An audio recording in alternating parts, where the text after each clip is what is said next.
This is Josh Friedman at Taksim Square in Istanbul, Turkey. It is early in the morning on May 15th, 2023, the day after both presidential and parliamentary election day here in Turkey. The news of the moment is that it appears we are heading to a presidential election runoff, which will be 2 weeks from now. But there's also, it appears, at least something or maybe more for supporters of incumbent President Recep Tayyip Erdogan to cheer about. So elections took place hours ago here in Turkey, and thus far in the presidential race, it appears that we have Erdogan at or above 49%. Opposition leader Kemal Kılıçdaroğlu, who is Erdogan's main challenger, at around 45%. And in third place, the only other candidate who is really in the race, we have Sinan Oğan at around 5%. Likewise, Erdogan's 2018 presidential challenger, Muharrem İnce, was also on the ballot, but he announced in the run-up to the vote this week that he would be withdrawing. İnce has less than 1% of the vote. The opposition, which is pretty much an alliance of 6 parties and getting support from others, but led by the Republican People's Party, CHP, which is the party that is led by Kılıçdaroğlu, they are to some extent contesting the results, or they seem to be taking some issues with the tally. But if you take a look at the results released by the opposition leading Anka news agency, Anka, according to the latest figures I saw, has Erdogan at 49.25% and Kılıçdaroğlu at 45.04%.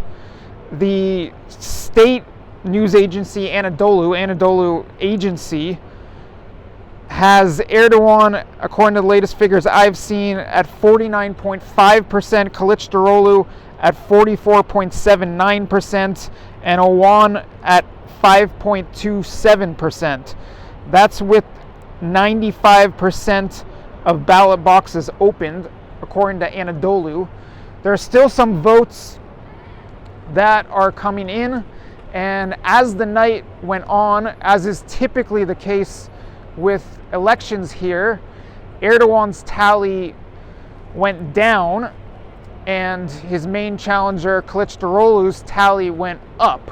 When the night started, Anadolu put Erdogan at, I believe, above 60%, which triggered a reaction from the opposition saying that those numbers were manipulated and that Anadolu was boosting Erdogan's initial tally to make it look like he was getting more than he was getting. But regardless, where we stand now is that it appears that the election is headed to a runoff, although it also appears that Erdogan would be headed to the runoff in a very strong position. Possibly, as I'm recording this, Erdogan may be giving a balcony speech in Ankara. Erdogan voted across the Bosphorus over on the Asian side of Istanbul today in Üsküdar, where he has a residence. And many people thought that afterward Erdogan departed Istanbul for Ankara, which he eventually did, but to the surprise of quite a few people, he popped up in Üsküdar at night and was greeted by supporters before he eventually went over to Ankara, and he may be speaking, maybe delivering a speech in Ankara right about now. But there have not been huge crowds out here or around the city as one might expect with Erdogan winning, or for that matter, anyone winning, but the results of the election are very much inconclusive at this point. And if indeed it goes to a runoff, as it appears it will, this will be the first time that Erdogan will have ever faced a runoff presidential election. He won handily in the first round of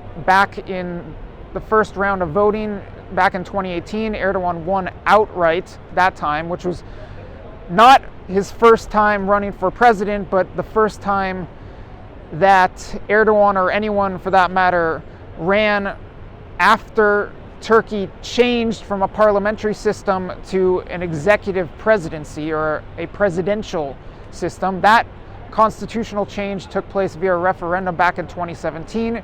Erdogan won handily in 2018, won the election outright in the first round. Then he is not winning handily this time, but even by the opposition-leaning Anka News tally, it appears that Erdogan has a strong lead, which is a surprise to some people because there were multiple polls heading into today, or rather yesterday's vote, that put Kılıçdaroğlu ahead of Erdogan, but that was just polling. And now that we have preliminary results coming in, whether or not the opposition is disputing it, it appears that Erdogan has a solid lead over Kılıçdaroğlu, and probably will have quite a solid lead over Kılıçdaroğlu heading into the second round of voting. However,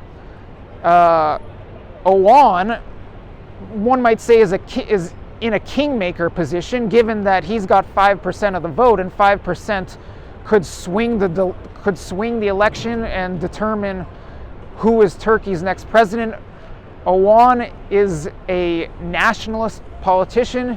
He was formerly a member of parliament with, I believe, the MHP or MHP, which is Turkey's main nationalist party, or one of Turkey's main nationalist party.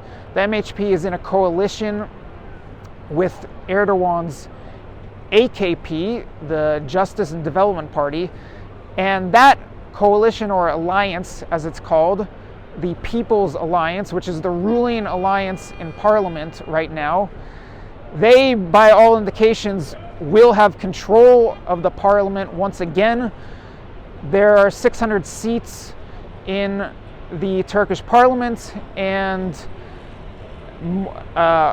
you need more than 300 in order to have a parliamentary majority. And based on the preliminary results, it appears that the Erdogan, or I should say AKP-led People's Alliance. The Nation Alliance is the CHP-led alliance. The Nation Alliance does not appear to be winning in the parliamentary election, nor in the presidential, at least for now. But it appears that the AKP-led People's Alliance will have a parliamentary majority, and their candidate, incumbent President Recep Tayyip Erdogan, appears to be in a quite strong position heading into a runoff 2 weeks from now, although we will see what happens, and it's not known for certain which way the Oğan voters would lean in a runoff, and there are some things up in the air. 2 weeks is some amount of time. Who knows what could happen, what could transpire. A lot has transpired in Turkey in recent months, including there being massive earthquakes in the south, which had figured to be one key issue on voters' minds. The economy would probably be the number one issue.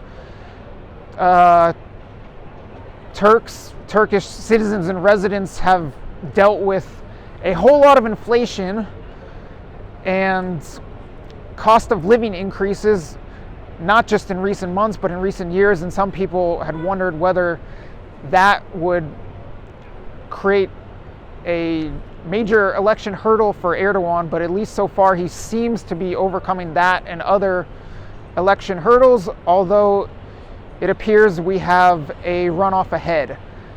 I might be back here a couple weeks for now for that runoff. I'm not sure of that, but if possible, I will, and I look forward to reporting to you potentially on that and on future events in general in Turkey. So thank you very much for joining me, and I will see you sometime soon, definitely in Europe and possibly back here in Turkey before too long.